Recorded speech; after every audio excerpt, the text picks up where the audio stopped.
물려받을 재산이라고 하면 보통 돈이나 집 같은 물질적인 것들을 떠올립니다.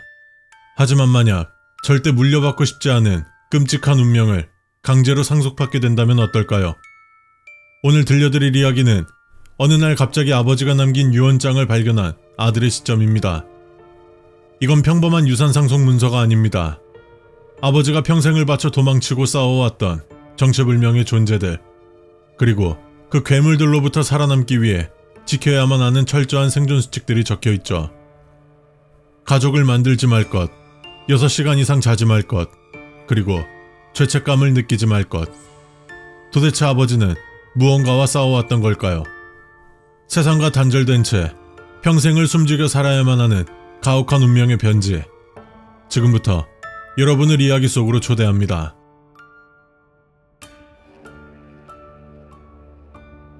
아들아, 이것을 만약 보게 된다면 내가 의무를 끝내지 못하고 운명이 다했을 때란다.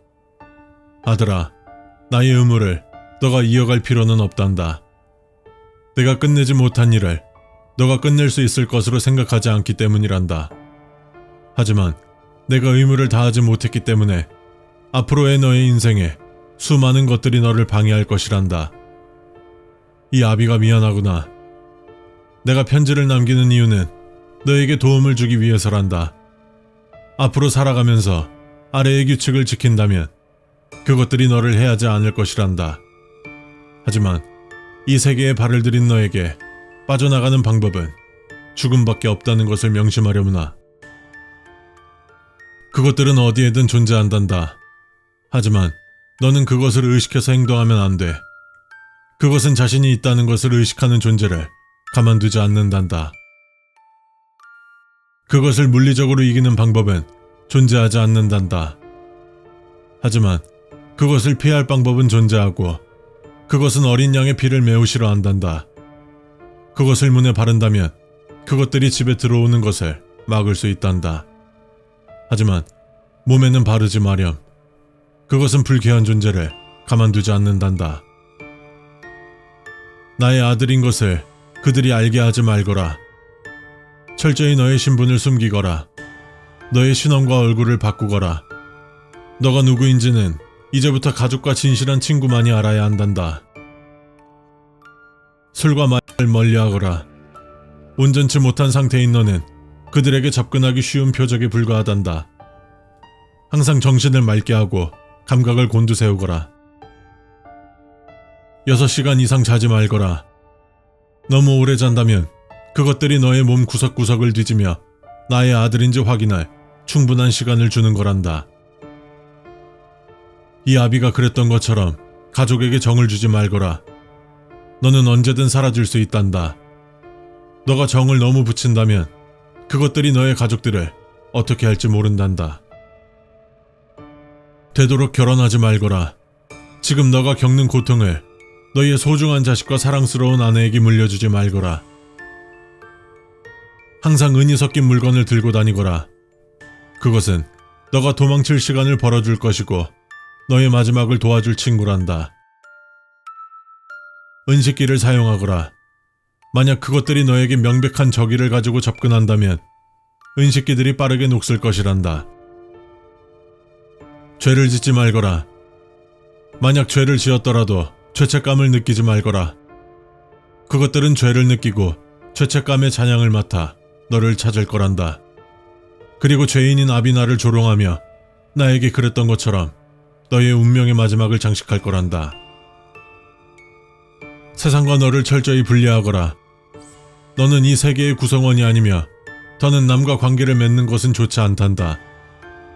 운명의 새 여신조차도 알지 못할 운명을 가지고 있는 너는 앞으로 이 규칙들을 지키며 세상의 보호에서 벗어나 살아갈 가여운 나의 아들이기 때문이란다.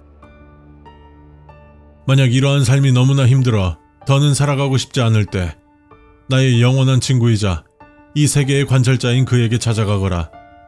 너의 인생을 이야기해주고 너의 운명의 마지막 순간을 그가 허락해주길 바란단다.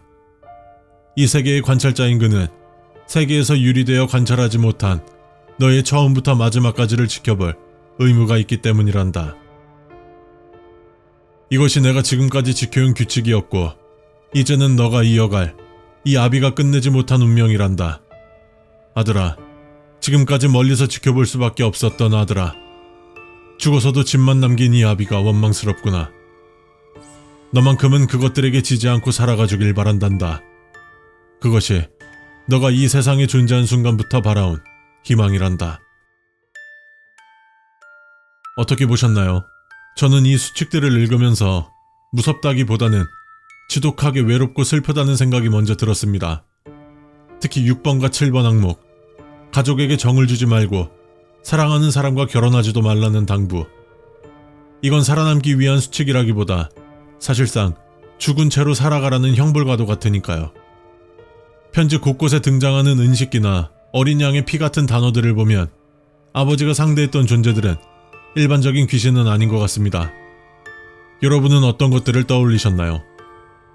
제가 가장 소름 돋았던 건 죄책감을 느끼지 말라는 항목이었습니다. 인간으로서의 양심마저 버려야만 살아남을 수 있다니 정말 끔찍하죠. 마지막에 등장하는 세 개의 관찰자는 과연 누구일까요? 신일까요? 아니면 이 모든 비극을 유의로 즐기는 또 다른 존재일까요? 만약 여러분이 이 편지를 받은 아들이라면 어떻게 하시겠습니까? 이 지옥 같은 규칙을 지키며 평생을 도망치시겠어요? 아니면 스스로 관찰자를 찾아가 이 저주받은 운명을 끝을 내시겠습니까? 여러분의 선택을 댓글로 남겨주세요.